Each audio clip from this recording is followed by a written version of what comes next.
Hello friends, in this video we'll discuss notice writing. It's a very essential part, a very important topic of all the boards.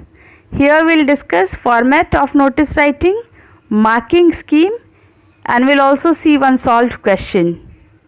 See here, a notice is a written or printed announcement which gives information about something. Its language is simple and formal.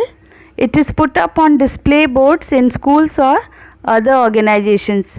Notice क्या होता है? किसी भी school के display board पे या organisation के display board पे लगा हुआ रहता है, रिटन फॉर्म में या प्रिंटेड फॉर्म में भी हो सकता है. इसका पर्पस क्या होता है? किसी चीज़ के बारे में बताना, लोगों को, पब्लिक को बताना या स्टूडेंट्स को बताना किसी इवेंट के बारे में, एक्टिविटी के बारे में.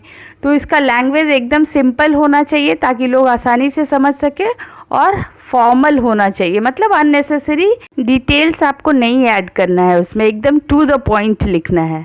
50 वर्ड से ज़्यादा नोटिस राइटिंग में नहीं होना चाहिए, तो आपको वर्ड लिमिट का भी इसमें ध्यान रखना है. Let us see its marking scheme first. Look at this slide. Name of organisation, notice, date और टाइटल, ये टुगेदर 1 मार्क का होता है. नेक्स्ट देखिए, कंटेंट एंड लैंग्वेज पे 2 मार्क्स मिलता है. See the next, name and designation of the writer, जो लिखने वाला होता है नोटिस, उस पे ½ मार्क होता है. See the next, placing the notice in a box, अगर उस नोटिस को आप बॉक्स में लिखते हो तब वो ½ मार्क मिलता है आपको.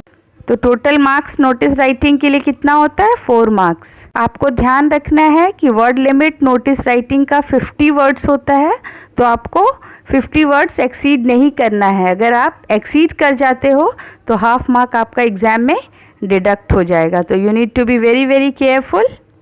Now look at the format here. सबसे पहले हम लिखते हैं नेम ऑफ इश्यूइंग अथॉरिटी और प्लेस, मतलब जिस ऑर्गेनाइजेशन ने वो नोटिस जारी किया है उस ऑर्गेनाइजेशन का या उस स्कूल का नाम लिखते हैं जगह के नाम के साथ. दूसरी लाइन में हम नोटिस वर्ड लिखते हैं, सारा बोल्ड और कैपिटल लेटर में होगा ये. थर्ड लाइन में लेफ़्ट साइड में हम डेट लिखेंगे, एक्सपेंडेड फॉर्म में डेट लिखेंगे. डेट के बाद हम टाइटल लिखते हैं. टाइटल हमारा एकदम आई कैची होना चाहिए, अट्रैक्टिव टाइटल होना चाहिए, है ना. उसके बाद फिर हम कंटेंट या बॉडी ऑफ द नोटिस लिखते हैं, जो कि 50 वर्ड्स में होना चाहिए. अब कंटेंट के अंदर हम क्या लिखेंगे? Purpose of writing notice, notice लिखने का पर्पस क्या है, और क्या लिखेंगे उसमें? रेलिवेंट इवेंट, कौन सा ओकेज़न है उसके बारे में बताएंगे. And then information about date, time, venue, date के बारे में बताएंगे, क्या टाइम है उसके बारे में बताएंगे, किस जगह होना है वो इवेंट उसके बारे में बताएंगे. और तब लास्ट में लेफ़्ट साइड में हम जिसने वो नोटिस लिखा है उसका सिग्नेचर होगा, उसके नीचे उसका नाम होगा, और तब ब्रैकेट में डेजिग्नेशन लिखेंगे. आइए हम एक एग्जाम्पल के थ्रू देखते हैं फॉर्मेट को. See the question here. You are sports secretary of your school. Write a notice for your school notice board informing students about the annual sports going to be organized at your school campus. Imagine yourself as Rahul Mehta or Rashmi Agrawal of Sharon Public School, New Delhi. यहाँ आप देखेंगे कि notice लिखने के लिए maximum information आपको question से ही मिल जाएगा, जैसे ऑर्गेनाइजेशन का नाम क्या है, राइटर का नाम क्या है ना, किस इवेंट के बारे में हम बात कर रहे हैं. तो कुछ डिटेल जो नहीं दिए होते वो आपको खुद से ऐड करना होता है, बाकी आप सारा क्वेश्चन से ले सकते हैं. आपको ध्यान रखना है कि जो नाम क्वेश्चन में दिया रहेगा वही नाम आपको यूज़ करना है. आपको गलती से भी अपना नाम एग्ज़ाम में नहीं लिखना है. ये मिस्टेक अगर आप करेंगे तो आपके मार्क्स डिडक्ट हो जाएंगे. तो आइए देखते हैं कि हम कैसे लिखेंगे इस नोटिस को. देखिए हम लोगों ने फॉर्मेट में कैसे डिस्कस किया था. सबसे पहले इश्यूइंग अथॉरिटी का नाम लिखेंगे. तो यहाँ पे क्वेश्चन में क्या है? Sharon public school, New Delhi. तो फर्स्ट लाइन में हम वही लिखेंगे, Sharon public school, New Delhi. Second line में हम नोटिस लिखेंगे, सारे कैपिटल लेटर्स में। थर्ड लाइन में डेट लिखेंगे लेफ़्ट साइड में। तो आज का डेट है 18 जून 2020, तो वही हमने लिखा है। डेट के बाद हम एकदम मिडिल में टाइटल लिखेंगे। तो क्वेश्चन के अनुसार हमारा टाइटल क्या होगा? Annual sports day. ये वेरी करता है, आप अपने अनुसार टाइटल लिख सकते हैं जो भी आपको अट्रैक्टिव लगे और सूटेबल लगे। अब नेक्स्ट लाइन से हम कंटेंट लिखेंगे, नोटिस के बारे में पूरा लिखेंगे कि ये नोटिस किस चीज़ के लिए है। तो इसका बिगिनिंग लाइन आपको याद रखना है। कैसे हम स्टार्ट करेंगे? This is to inform all the students that, या आप this is to apprise all students लिख सकते हैं, this is to notify all the students लिख सकते हैं। तो वेरियस वेज है बिगिन करने का। आप एक कॉमन वे याद कर सकते हैं जिससे कि आप सारे नोटिस को आराम से लिख सकें।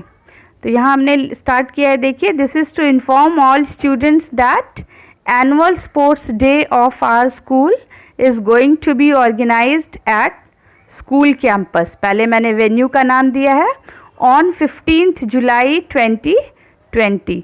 फिर डेट लिखा है फ्रॉम 10 AM to 3 PM। फिर आप देखेंगे कि हमने टाइम मेंशन किया है। आप अगर चाहें तो वेन्यू, टाइम और डेट को पॉइंट्स बना करके भी लिख सकते हैं, या ऐसे पैराग्राफ में भी लिख सकते हैं। आगे देखिए, students interested in various events like badminton, chess, races etcetera are required to give their names to the undersigned latest by 28 June 2020। तो आपने वेन्यू और टाइम मेंशन करने के बाद क्या लिखा है कि जो भी इंटरेस्टेड कैंडिडेट्स होंगे या इंटरेस्टेड स्टूडेंट्स होंगे वो अपना नाम अंडरसाइंड को देंगे। मतलब अंडरसाइंड मतलब नीचे जो नाम लिखा हुआ है या नीचे जिनका सिग्नेचर है उनसे आप बात करेंगे, उनको आप अपना नाम देंगे। इस लाइन का यही मतलब हुआ, give their names to the undersigned, मतलब नीचे जो लिखा हुआ है उसको आप अपना नाम देंगे अगर आप इंटरेस्टेड होंगे एनुअल स्पोर्ट्स डे में। तो इसी तरह से हम नोटिस लिखते हैं। पूरा कंटेंट लिख लेने के बाद आप देखेंगे कि लास्ट में हमने लेफ़्ट साइड में सबसे पहले सिग्नेचर किया है, उसके बाद जिसने सिग्नेचर किया है उसका नाम है और उसके नीचे उस पर्सन का डेजिग्नेशन है। तो आप क्वेश्चन में देखेंगे कि रश्मि अग्रवाल कौन है? स्पोर्ट्स सेक्रेटरी है, इसलिए हमने रश्मि अग्रवाल के नीचे स्पोर्ट्स सेक्रेटरी डेजिग्नेशन उनका ब्रैकेट में दिया है। आप क्वेश्चन में दिए गए दोनों नाम में से कोई एक नाम चूज़ कर सकते हैं। If you are a girl you will choose Rashmi Agarwal और if you are a boy you will choose Rahul Mehta. लेकिन आप अपना नाम गलती से भी वहाँ पर नहीं लिखेंगे। कभी कभी क्वेश्चन में सिर्फ एक ही नाम रहता है, तो कोई भी नाम हो आपको वही नाम लिखना है जो क्वेश्चन में दिया हुआ है, आपको अपना नाम नहीं लिखना है। अगर क्वेश्चन में कोई नाम नहीं दिया हुआ है तब आप XYZ या ABC लिख सकते हैं। रिमेंबर कि आपका नोटिस राइटिंग एकदम टू द पॉइंट हो और फॉर्मल टोन में लिखा हुआ हो। वर्ड लिमिट मेंटेन करना है आपको और फॉर्मेट सही यूज़ करना है, तो आपको आराम से 4 मार्क्स मिल जाएंगे एग्ज़ाम में। And yes, don't forget to put your notice inside a box. So this is all about notice writing. I'll give you a question here to practice. You can do it at home. See here, you are the Cultural Secretary of Mahadeva Public School, Nalanda. Write a notice informing the students about an educational trip to be organized by your school. Imagine yourself as Radha Arora or Rohan Singh. So you may take a screenshot of this slide so that you do it later on. I'll see you again with the next topic. Till then, keep watching my channel. Thank you.